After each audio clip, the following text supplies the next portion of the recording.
उत्पत्ति की पुस्तक उसका 40वां अध्याय, जेनेसिस चैप्टर 40। हम 40वें अध्याय पर पहुंच गए हैं और मुझे पूरी उम्मीद है, यकीन है कि आप अपना होमवर्क जरूर करते होंगे। अगर आप हमारी इस पुराने नियम की सीरीज को फॉलो कर रहे हैं और जिसमें हम उत्पत्ति की किताब में हैं अभी, तो मुझे पूरी उम्मीद है कि आप पिछला पाठ और अगला पाठ जरूर पढ़ रहे होंगे, क्योंकि बगैर इस अध्ययन के आपको बहुत सारी बातें समझ में नहीं आएंगी और आप परमेश्वर की आशीषों से वंचित हो जाएंगे।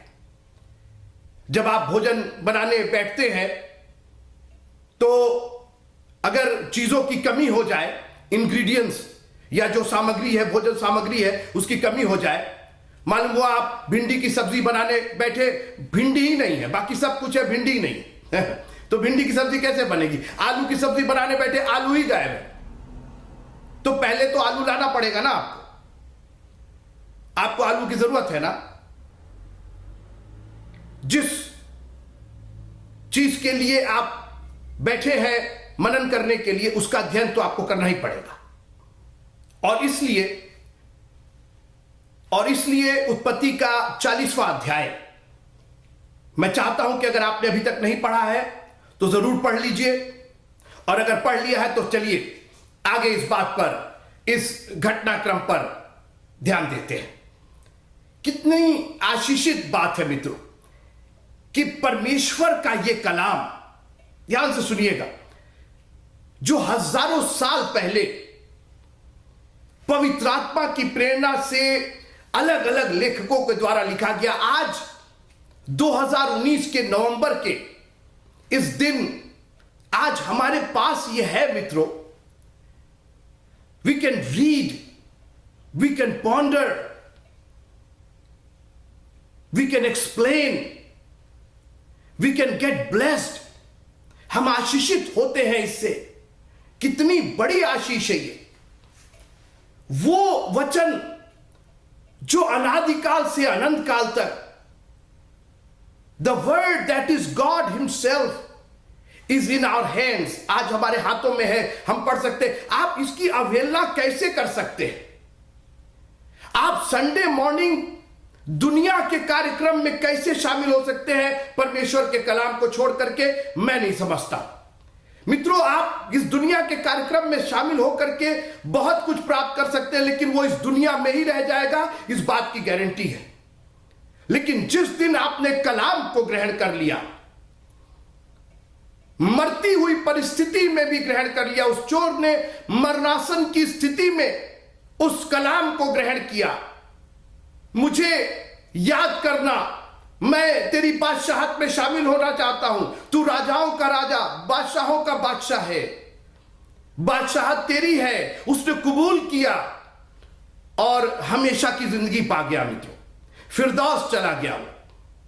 आज आप दुनिया के कार्यक्रम से बहुत जगह जा सकते हैं, मगर फिरदौस, स्वर्गलोक, तो सिर्फ खुदा का कलाम ले जाएगा। इसलिए खुदा के कलाम की अवहेलना मत कीजिएगा। इसको कहानी, किस्से और एक जिंदगी का एक छोटा सा पहलू मत मानिएगा। यह जिंदगी का सबसे मुख्य पहलू होना चाहिए। रहिए आप इसके बगैर, आपकी जिंदगियां सिर्फ हलाकत की ओर जाएंगी, नाश होने की ओर जाएंगी। और इसलिए मैं आपसे निवेदन करना चाहता हूं, मैं आपसे प्यार करता हूं, मैं चाहता हूं कि आपको जिंदगी मिले और बहुतायत की जिंदगी मिले। और इसलिए उत्पत्ति की किताब उसका 40वां अध्याय, जेनेसिस चैप्टर 40, एक पूरी कहानी है, घटनाक्रम है, और मैं इसी घटनाक्रम पर बात करके आपसे विदा लूंगा। आज 3 जन की कहानी है ये, यूसुफ, पिलाने हारा और खिलाने हारा। फिर से मैं बोलता हूं, 3 जन की, 3 इंसानों की, 3 आदमियों की कहानी है। अपने अपने प्रोफेशन से जुड़े थे, अपने अपने तरीके से, अपने अपनी दिनचर्या से, अपने अपने बैकग्राउंड से। यूसुफ एक गुलाम की हैसियत से, पिलाने हारा एक अपराधी की हैसियत से, और खिलाने हारा भी एक अपराधी की हैसियत से। तीनों कहां मिलते हैं? एक बंदीगृह में मिलते हैं। उसी बंदीगृह में जहां पर यूसुफ को पोतीफर की पत्नी के विरोध में उसको डाल दिया जाता है, मगर उस जगह पर भी परमेश्वर उसके संग था और वहां वो अधिकारी हो जाता है। लेकिन स्थिति उसकी गुलामों जैसी ही थी। वो सर्व करने वाला था, वो सेवा करने वाला था, और जब वहां के राजा के खिलाफ पिलाने हारे और खिलाने हारे ने जो ड्रिंक्स देता था राजा को, और जो शेफ था, जो कुक था, उन दोनों ने कुछ षड्यंत्र किया, कुछ खिलाफत की। क्या किया, बात इसकी नहीं है। बात यह थी कि दोनों राजा की दृष्टि में गुनहगार पाए गए और दोनों को जेल खाने में डाल दिया गया। किस जेल खाने में? जहां पर यूसुफ मौजूद था। यह 3 इंसानों की फितरत की कहानी है, और अपने आप को इन तीनों इंसानों में से कहीं ना कहीं जोड़ करके देखिएगा। मैं किस्सा कहानी नहीं बता रहा हूं। मैं चाहता हूं कि आज की परिस्थिति में अपने आप को, यह हजारों साल पहले लिखी गई, मगर यह आत्मा के द्वारा, यह हमारे और आपके लिए परमेश्वर के सामने हजारों साल का कोई मतलब नहीं, वो तो एक दिन के बराबर है। तो यह तो एक दिन की घटना होगी परमेश्वर के सामने, और इसलिए इस घटना को कहीं ना कहीं अपनी जिंदगी से जोड़ करके देखिएगा। आप try to find yourself among these 3 people. और यह घटना कुछ इस तरह की है कि पिलाना हारा और खिलाने हारा दोनों जेल खाने में पहुंचे, और यूसुफ को उनकी सेवा करने का काम दिया गया। उसके पास अधिकार था, लेकिन जेल खाने वाला ही अधिकार था, और अधिकार यही था कि कैदियों की सेवा करे, क्योंकि वो एक गुलाम की हैसियत से था। कई बार मित्रों, हम और आप, परमेश्वर हमारे साथ है, हम परमेश्वर के वचन का प्रचार कर रहे हैं, लेकिन सेवा कर रहे हैं। कई बार जेल खाने जैसी स्थिति, बंधे हुए, हाथ बंधे हुए, पैर बंधे हुए, बहुत हम नहीं कुछ कर पा रहे। अधिकार है, मगर एक दायरे में अधिकार है। लोग हम पर क्या क्या उंगलियां उठाते हैं, क्या क्या बोलते हैं। पादरी लोग सबसे पहले, प्रचारक लोग सबसे पहले दोषी करार किए जाते हैं। चर्च के लोग कुछ भी करें चलेगा, पादरी साहब को नहीं करना, बिशप साहब नहीं कर सकते हैं। पहले उंगली उठाई जाती है, एक दायरे में, एक सीमा में हमको रख करके और सेवा करवाई जाती है। परमेश्वर हमारे साथ है, हम प्रभु के भक्त लोग हैं, हम प्रभु के वचन की सेवा करते, हमारा काम ही यही है, मगर उसके बाद भी एक दायरे में हमको सीमित कर दिया जाता है। आप ये नहीं कर सकते, आप वो नहीं कर सकते, कोई बात नहीं। परमेश्वर की जो भी योजना है वो हम करेंगे। और यूसुफ को मैं पढ़ना चाहता हूं, 40वां अध्याय और उसकी 4थी आयत। तब जल्लादों के प्रधान ने उनको यूसुफ के हाथ में सौंपा, और वह उनकी सेवा टहल करने लगा। आपने देखा, हाथ में यूसुफ के ही थे, अधिकार यूसुफ के ही हाथ में था, मगर यूसुफ उनकी सेवा टहल कर रहा था कि कहीं उनको नुकसान ना होने पाए, वो जीवित रहे। और क्या करेंगे, जेल खाने में जिंदा ही रखना था उनको। और आज कई बार परमेश्वर हम लोग के साथ है। मैं प्रचारकों को उत्साहित करना चाहता हूं, प्रभु आपके साथ है, सेवा का काम आपको दिया गया है।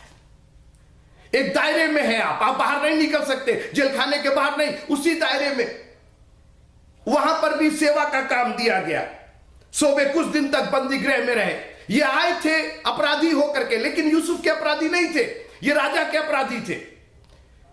और इसलिए कई बार हम आपके ऊपर कोई उंगली नहीं उठा सकते। अगर आप अपराधी हैं तो राजाओं के राजा, प्रभुओं के प्रभु, वो आपको दंड देगा। हम सिर्फ आपकी सेवा कर रहे हैं, वचन की सेवा कर रहे हैं, आपको जिंदा रख रहे हैं, हमारे हाथ में आप सौंपे गए हैं।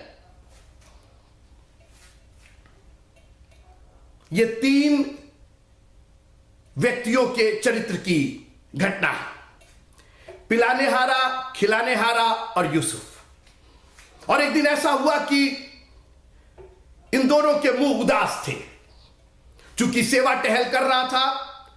आप देखिए सेंसिटिविटी, देखिए कितना ये इसका हृदय कितना भावुक था। यूसुफ की मैं बात कर रहा हूं, सेवा कर रहा था, पूर्ण मन से सेवा कर रहा था। अरे क्या फर्क पड़ता है, मरे जिए ये लोग, अरे ये भी जेल खाने में, हम भी जेल खाने में, किसी तरीके नहीं। उस सेवा को भी वो बड़ी बखूबी, और मैं परमेश्वर के प्रचारकों को एक बार फिर से उत्साहित करना चाहता हूं, अपनी सेवा को पूरा अंजाम दीजिए। यह सेवा परमेश्वर की ओर से मिली है, परमेश्वर हमारे साथ है। We will go to full extent to serve you. कई बार हमें मन नहीं करता, वचन प्रचार करने का मन नहीं करता, दिल भन्ना जाता है, खिन्न हो जाता, मन खिन्न हो जाता है। लोग ये बोल रहे, लोग ऐसा कर रहे हैं। कई बार प्रचारकों को क्या क्या सुनना पड़ता है। मैं आपसे निवेदन करना चाहता हूं, अपनी सेवा को पूरी तरीके से अंजाम दीजिए। और जब यूसुफ ने उनके मुख को देखा, उनके चेहरों को देखा, तो उनको उदास पाया। यूसुफ खामोश भी रह सकता था, होंगे, क्या फर्क पड़ता, हमें क्या मतलब। नहीं, हमें सेवा करने का मौका दिया गया है, हम जो प्रभु के लोग हैं। और मैं निवेदन करूं, न सिर्फ परमेश्वर के जो प्रचारक है वही, एक एक जन आप प्रचारक है, आप सबको कहीं ना कहीं सेवा का मौका दिया गया। Be sensitive. लोगों से पूछिए, भैया आपका मुंह उदास है, आपकी तबीयत ठीक नहीं दिख रही है, मैं आपके लिए दुआ कर सकता हूं, कोई दवाई ला सकते, कहीं आपके सर पर तेल लगा सकते, कहीं आपकी सेवा टहल कर सकते। आपको याद होगा, नेक सामरी नाम दिया गया था, क्योंकि वो नेक काम कर रहा था मित्रों, अपने घोड़े गधे से उतर गया मित्रों। उसको किसी ने फोर्स नहीं किया था, किसी ने जबरदस्ती नहीं कराया था, एक सेवा भाव था। और हम मसीहियों का एक सेवा भाव है। काश की चर्च में सेवा भाव हो। लोग आते हैं, हम अपनी कुर्सियों पर जमे रहते हैं, कहां खड़े होकर के बोले, भैया आप बैठिए, हम नीचे बैठ लेंगे, हम आगे बैठ लेंगे, हम किनारे खड़े हो जाएंगे। सेवा भाव तो कहीं भी की जा सकती। सेवा का कोई दायरा नहीं होता है, सेवा तो अनंत होती है मित्रों। हमारा प्रभु तो कहां कहां सेवा करता था। काश कि वो स्वभाव हमारे में भी आ जाए। मैं बंदी गृह में था, तुमने मुझे पूछा, मैं भूखा था, तुमने मुझे भोजन कराया, मैं नंगा, सोचिए सेवा। और यूसुफ का चरित्र ये कि वो सेवा कर रहा था जेल खाने में भी, और कैदियों की सेवा, वो भी कैदी थे, ये भी कैदी था, ये कैदियों की सेवा कर रहा था, अधिकार होने के बावजूद। अजीब बात है ना। अरे हम तो अधिकारी हैं, हमको तो, हमारा तो जूता पॉलिश करें आप। हम तो, आपने देखा ना आजकल बिशप लोग क्या क्या कर रहे, बाप रे बाप, बिशप नहीं हो गए, क्या हो गए। अरे आप सेवक हैं, सेवक। जिनके साथ परमेश्वर रहता, वो नम्र और दीन होकर के दूसरों की सेवा करते हैं। चेहरे पर उदासी देख करके खुद सेंसिटिव हो जाते, खुद द्रवित हो जाते हैं। और आज कल के जो बाप रे बाप, आप उन तक पहुंच नहीं सकते, उनसे मिलने के लिए लाइन लगानी पड़ती है।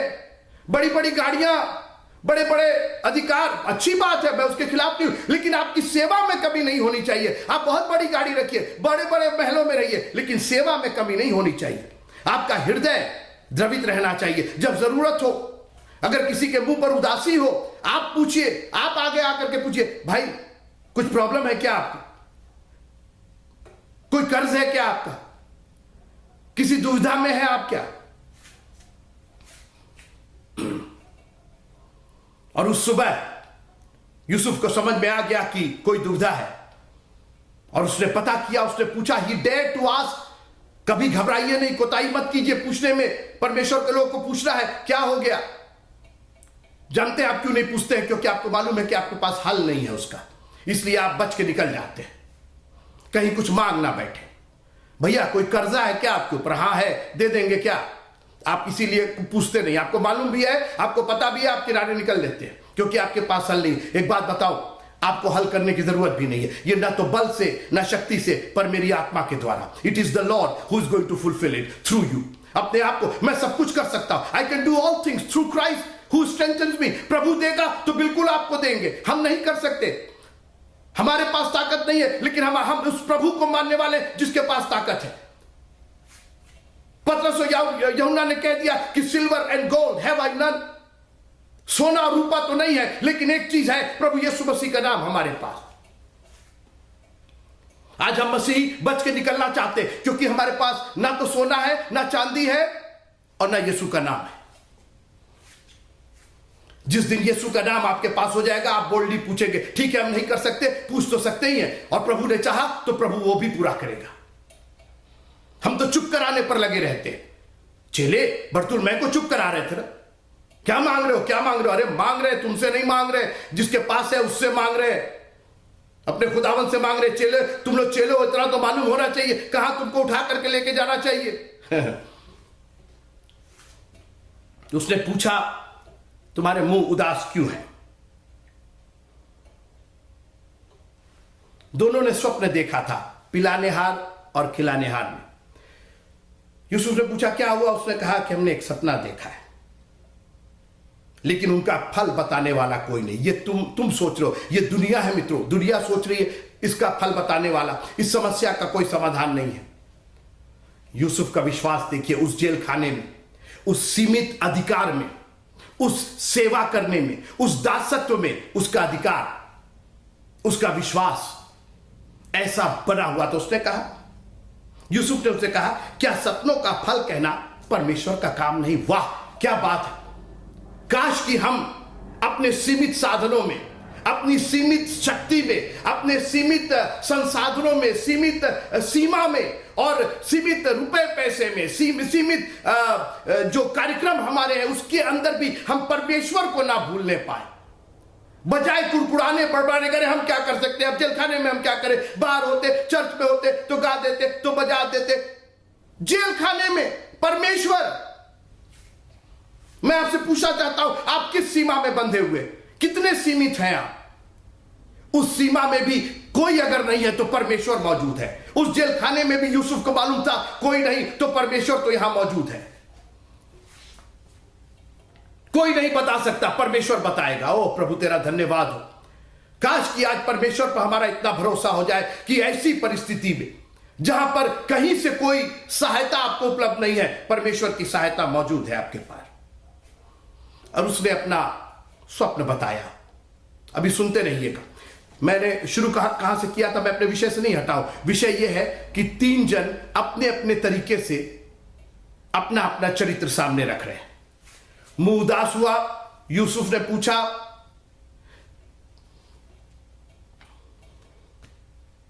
सबसे पहले ध्यान से सुनिएगा और इसको पढ़िएगा, 2-3 बार पढ़िएगा तो समझ में आएगा। सबसे पहले पिलाने हारे ने अपना स्वप्न बताया। हाँ, तो इसमें कौन सी बड़ी बात है? बड़ी बात है, बिल्कुल बड़ी बात है। यूसुफ ने कहीं से पिक नहीं किया, चुना नहीं कि सर आप पहले बताइए, आप बाद में बताइएगा। अभी ध्यान से सुनिएगा। यूसुफ ने, फिर से सुनिए, 8वां पद, उन्होंने, उत्पत्ति का 40वां अध्याय 8वां पद, उन्होंने उससे कहा, हम दोनों ने स्वप्न देखा है और उनके फल का बताने वाला कोई भी नहीं। यूसुफ ने उनसे कहा, क्या सपनों का फल कहना परमेश्वर का काम नहीं? मुझे अपना अपना स्वप्न बताओ। उसने ये नहीं कहा कि पहले तुम बताओ और बाद में तुम बताओ। तब पिलाने हारों का प्रधान अपना स्वप्न यूसुफ को यूं बताने लगा। मेरा प्रश्न यह है कि पहले बढ़ करके पिलाने हारे ने क्यों अपना स्वप्न बताया? उसकी वजह है, यही मनुष्य का चरित्र है। मैं चाहता हूं कि आप इस पाठ को 2-3 बार पढ़िए, तब आपको समझ में आएगा कि हम लोग का चरित्र कैसा है। पिलाने, मैंने फिर कहा, सपना दोनों ने देखा था, दोनों को पता नहीं था कि कौन उसका अर्थ बताएगा। तो यूसुफ ने कहा कि अपना अपना सपना बताओ। तो खिलाने हारे ने पहले होकर के नहीं कहा, इट वॉज द पर्सन जो पिलाने हारा था, जो ड्रिंक देता था, वो आगे बढ़ करके। अब सुनिए, सपना जो भी था वो आपने पढ़ा, मैं उस पर भी नहीं जाना चाहता हूं। मैं अभी भी अपने विषय पर हूं, मनुष्य का चरित्र। ठीक है,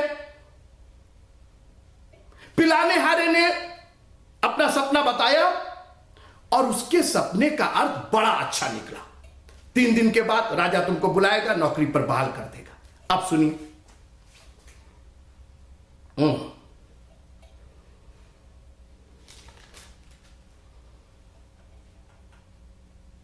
16वां पद, पिलाने हारे ने पहले होकर के अपना सपना बताया, उसके सपने का अर्थ अच्छा निकला। 3 दिन के बाद राजा तुमको यहां से निकलवाएगा, बहाल कर देगा, तुम्हारी जिंदगी बच जाएगी। अब सुनिए 16वां, यह देख कर कि उसके स्वप्न का फल अच्छा निकला, पकाने हारों के प्रधान ने यूसुफ से कहा। सुनिए, यह दूसरा चरित्र है। पहला चरित्र सीधे आकर के उसने अपनी बात कही, और उसकी वजह यह थी कि उसको मालूम था कि उसने गलती नहीं की है। उसका विवेक, उसका कॉन्शियस क्लियर था, और इसीलिए उसने आगे बढ़कर के अपना सपना बता दिया। सर, ये मेरा सपना। उसको नहीं मालूम था कि वो बचाया जाएगा, लेकिन उसको यह मालूम था कि मैं गिल्टी नहीं हूं, मैंने गलती नहीं की है। और कई बार हमने बात की आपसे कि दोषी आदमी करार हो जाता है, जरूरी नहीं है कि वो दोषी हो, दोष लग सकता है। और यहां पर पिलाने हारे ने तो कई बार, मैं आपसे निवेदन करूं, बाइबल कहती है विवेक के बारे में, अगर आपका विवेक नहीं कचोट रहा है, लिखा कि कई लोगों ने अपने विवेक को मानो जलते हुए लोहे से दाग दिया है, और जब आप लोहे से दाग देते ना तो वो सुन्न हो जाता है। अपने विवेक को जिंदा रखिए, अपने कॉन्शियस को जिंदा रखिए। आपको मालूम है कि आपने गलती की है, दुनिया जाने ना जाने। दुनिया कई बार कहती है कि आपने गलती नहीं की, मगर आपको मालूम है कि आपने गलती की है। झूठ ना बोले आप। और इसीलिए ये एक चरित्र है, इसको मालूम था कि इसने गलती नहीं की, ये बंदीगृह में जरूर है, और इसीलिए इसने आगे बढ़ करके, यूसुफ ने नहीं कहा पिलाने हारे पहले अपना सपना बताओ, तुम बाद में बताओगे, नहीं। और मुझे ऐसा लगता है कि ये जब सपना पूरा हो गया तो उसके बाद खिलाने वाले ने अपना सपना बताया, और उसकी वजह यह थी कि खिलाने हारे वाले को मालूम था कि वो दोषी है।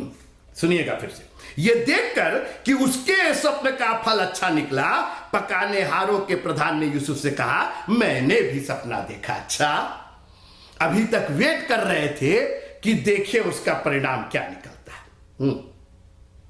गलती थी, दोषी था, लेकिन से सोचा कि तुक्का मारते हैं, हम भी बताते, हो सकता मेरा भी ठीक निकल जाए। अरे जो बोगे सो काटोगे, मनुष्य जो बोता है सो काटता है। तुमने गलती की है, तुमको। और एक बात बताए, इंसान से झूठ बोल लीजिएगा, परमेश्वर से नहीं। और बड़े खुश होकर के इन्होंने अपना सपना बताया। टोकरी में रोटी है और कौवे खा रहे। बोले कौवे खा रहे, निकाल करके तुम्हारा वध किया जाएगा, तुमको काटा जाएगा, तुमको फांसी पे चढ़ाया जाए। अरे रे रे रे जी, परमेश्वर से नहीं झूठ बोल सकते। जब परमेश्वर के सामने जाइए तो दिल खोल करके, रो करके, आंसुओं को बहा करके कहिए, प्रभु मुझसे गलती हुई है। और ये आधा अधूरा मत काम कीजिए। आप हैं गिल्टी, आपको मालूम है आपने गलत काम किया है, और फिर भी आप आशीषों की याचना कर रहे हैं,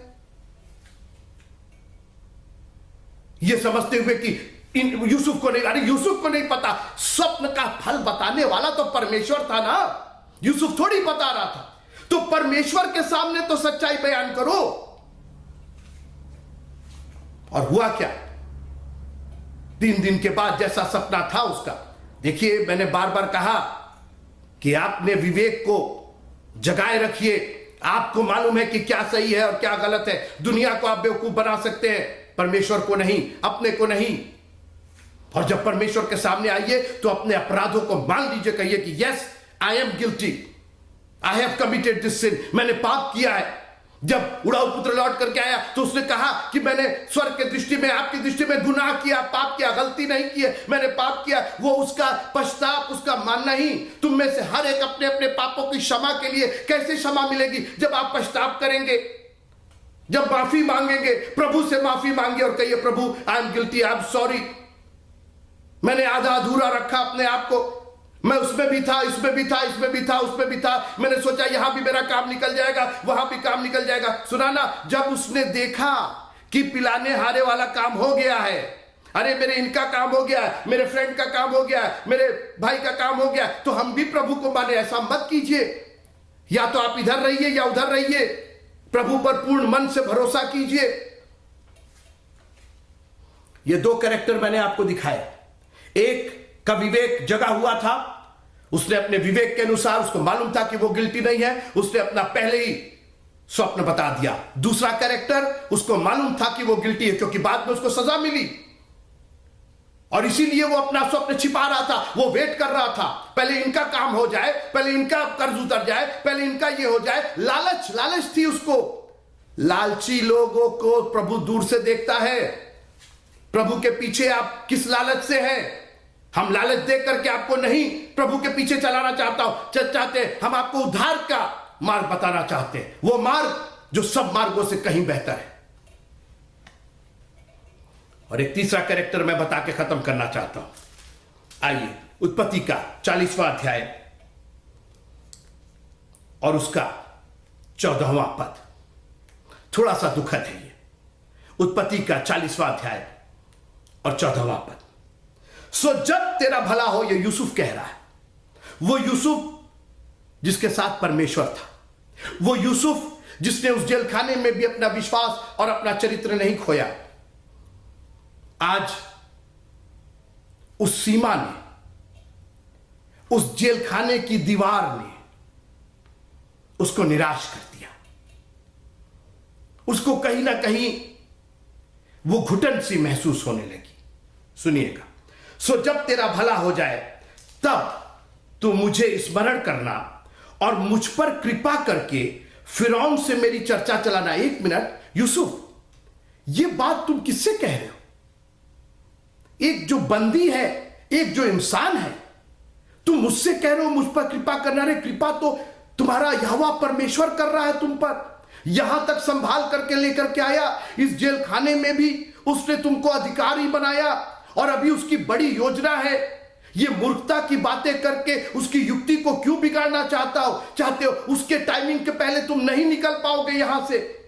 और मैं आपको चैलेंज करना चाहता हूं मित्रों, कई बार खुदावंद हमें मनुष्य का हाथ दिखाई देता है, हमें मनुष्य का साथ दिखाई देता है। अरे ये ठीक कर देंगे, वहां चले जाओ, वो कर देंगे। नहीं मित्रों, ये कृपा होगी तो प्रभु की ही कृपा होगी। उसी को थामे रखिए, उसी पर आधारित रहिए, उसी पर विश्वास बनाए रखिए। मुझ पर कृपा करके फिरौन से मेरी चर्चा बताना चलाना और इस घर से मुझे छुड़वा देना। उस घर ने कई बार मित्रों सीमा में रह करके हम उकता जाते हैं, हम धीरज खो देते हैं। बहुत दिन हो गया गरीबी में, बहुत दिन हो गया बीमारी में, बहुत दिन हो गया इस संकट में, बहुत दिन से हम, बहुत से प्रॉब्लम से हम सबों के जो बहुत दिन से है, और हम घबरा जाते, इस घर में रहना नहीं चाहते, इस सीमा में बंधना नहीं चाहते, और हम घबरा करके इंसान की ओर देखने लगते, इंसान हमें छुड़ाएगा, फिरौन से मेरी चर्चा करना। और हुआ क्या मित्रों, जब वो बाहर निकला, पढ़िए आप, भूल गया, उसको याद ही नहीं था।